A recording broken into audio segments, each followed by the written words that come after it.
जी नाज़रीन, हिन महिल सांगड़ समेत पूरे सिंध जे अंदरि जेका शुगर मिलनि जी जेकी तइदाद आहे तक़रीबन 24 खां वधीक आहे। पर सांगड़ ऐं मटियारी शुगर मिल जेके आहिनि क्रशिंग शुरू करे छॾी आहे।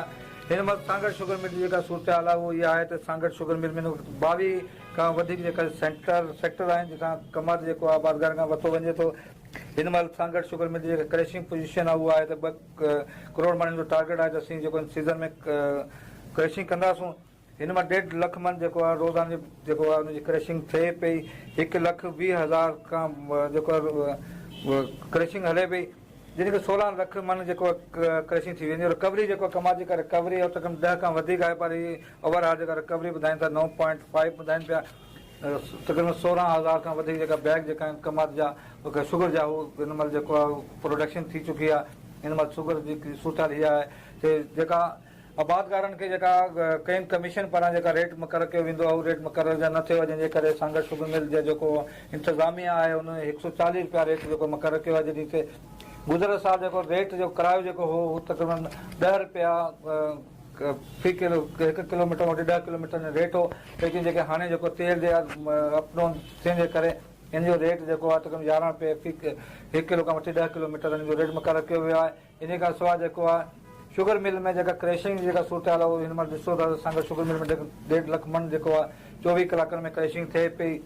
सांगड़ शुगर मिल जे ॿार वॾे तइदाद में जेको कमाद जो जेको टालियूं मौजूदु आहिनि, क्रशिंग बि हले पई, प्रोडक्शन बि हले पई। इन हवाले सां जे हवाले सां अल्हम्दुलिल्लाह सांगड़ शुगर मिल जेको आहे सो 21 तारीख़ ते पंहिंजी क्रशिंग सीज़न शुरू करे छॾी आहे। ऐं हिन साल जेको आहे सो कमंद जी पोज़ीशन जेको आहे सो अॻे साल खां घटि आहे, छो त थ्रू आउट द कंट्री जेको आहे सो पाणी जी शॉर्टेज रही आहे ऐं उन जो असरु जेको आहे सो न सिर्फ़ु कमंदनि जे एरिया ते आहे पर कमंद जे उप ते पिण जो चङो ख़ासो असरु थियो आहे। ऐं हिन वक़्तु जेको आहे सो सिंध में कुझु मिलूं हली रहियूं आहिनि, जंहिंमें मटियारी आहे, सांगड़ शुगर मिल असांजी 21 तारीख़ हली वई आहे, हिकिड़ी ॿ मथे जेको आहे सो मिल हले पई। ऐं अल्हम्दुलिल्लाह असां बिल्कुलु पंहिंजे हिसाब सां सही पिया हलूं। साईं रेट अञा गवर्नमेंट नोटिफाई कोन कयो आहे। असल में गवर्नमेंट जो नोटिफिकेशन तव्हां जेको आहे सो तव्हां त मीडिया जा माण्हू आहियो, तव्हां ख़बरूं ॿुधंदा रहंदा हूंदा, त अञा ताईं गवर्नमेंट नोटिफाई कोन कयो आहे। फ़िलहालु असां जेको आहे सो इंटरम पंहिंजो जेको आहे हिकिड़ो 140 रुपए जो ज़मीनदार खे रेट ॾियूं पिया।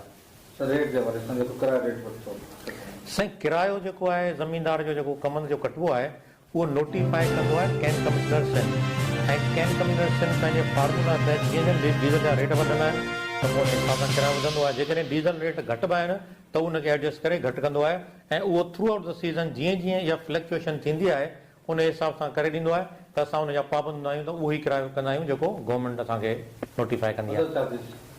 जी साईं। सर अदर चार्जिस में जेको आहे सो रोड सेज़ आहे उहो गवर्नमेंट जी पॉलिसी आहे। रोड सेज़ आहे जेको आहे 25 पैसा एडजस्ट थींदा आहिनि गुरुवर जा, उहे एतिरा ई पैसा मिल बि ॾींदी आहे रोड रस्ता ऐं हिननि जी रेनोवेशन लाइ।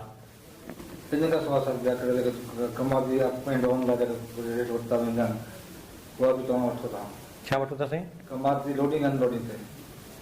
न साईं लोडिंग अनलोडिंग त फील्ड मां थींदी आहे, उहो त ज़मीनदार असांखे जेको आहे सो गाॾी भरे मोकिलींदो आहे। उहो त ज़मीनदार आहे प्रॉफिट में वञे पियो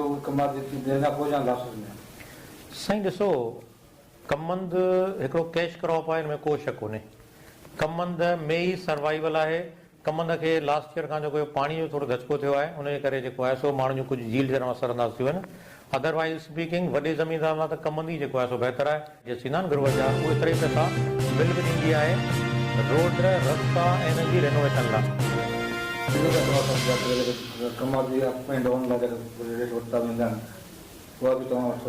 छा वठो था साईं?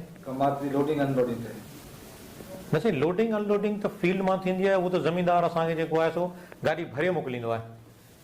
उहो त ज़मीनदार आहे प्रॉफिट में वञे पियो साईं। ॾिसो कमंद हिकिड़ो कैश क्रॉप आहे, हिन में को शक कोन्हे। कमंद में ई सर्वाइवल आहे। कमंद खे लास्ट ईयर खां जेको पाणी जो थोरो धचको थियो आहे उनजे करे जेको आहे सो माण्हुनि जो कुझु झील जहिड़ा असरअंदाज़ थियूं आहिनि। अदरवाइज़ स्पीकिंग वॾे ज़मीनदार लाइ त कमंद ई जेको आहे सो बहितर आहे।